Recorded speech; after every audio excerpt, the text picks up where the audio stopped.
Hi, Joe. I can't believe it's been almost a year and a half since we started SDC in January 2022, right? We've come a long way. We started SDC with an agenda to bring people together in this industry and to share knowledge about sustainable design, to talk about our challenges and solutions, right? And we've been doing that through our meetings. But then came a point when we realized that there isn't a magazine out there which focuses just on this subject.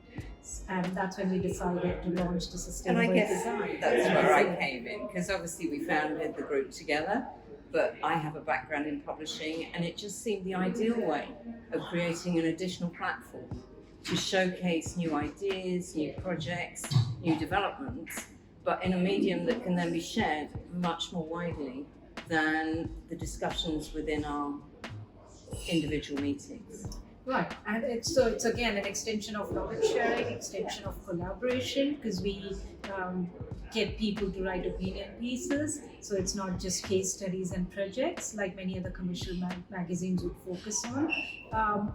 What else do you see going forward? What else could we cover in the magazine? How far can we go with this? Well, I think the content can vary enormously. To some extent, it will depend on other people's ideas, other people's proposals. I think we've always tried to be open-minded. If you look at the second edition, we've included details about our awards that were held at the forum, for example. So we can develop the content. It's up to us. We decide. And the most important driver is to make it engaging to read and make people realize that it's not just about difficult subject matter that's hard to digest. We want to make it easy and accessible. Right. So the other thing that we thought about is who the readers would be, right? Who is the target audience? And we thought architects, designers, specifiers, project managers, mid-levels, juniors, so we're trying to create content that would be good for everyone. Like with this issue, we can talk about. You've covered a few global projects as well, which not many people would get access to. Do you see that as a big positive that we could use a magazine? I certainly do, because people might think that we're leading the field in the UK.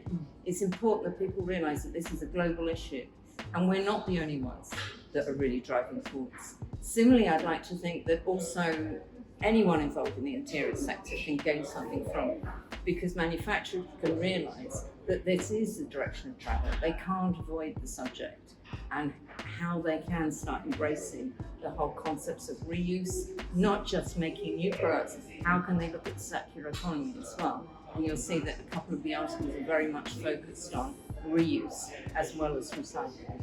Right. So, and along with that, a big focus on new products, innovative products as well. So we are not shutting the doors on manufacturers in that way.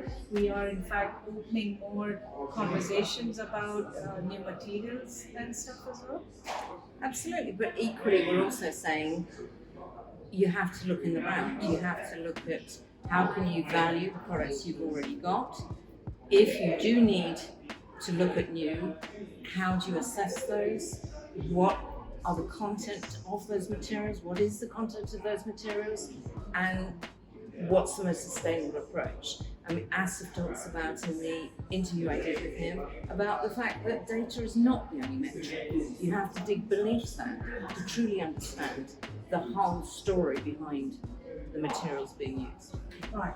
So I think as we've always thought about and discussed, that we would like to use this magazine as a platform where people could come and share their opinions, and people could dig in and find more information about sustainable design, right? Yeah. Right. Thank you. Okay.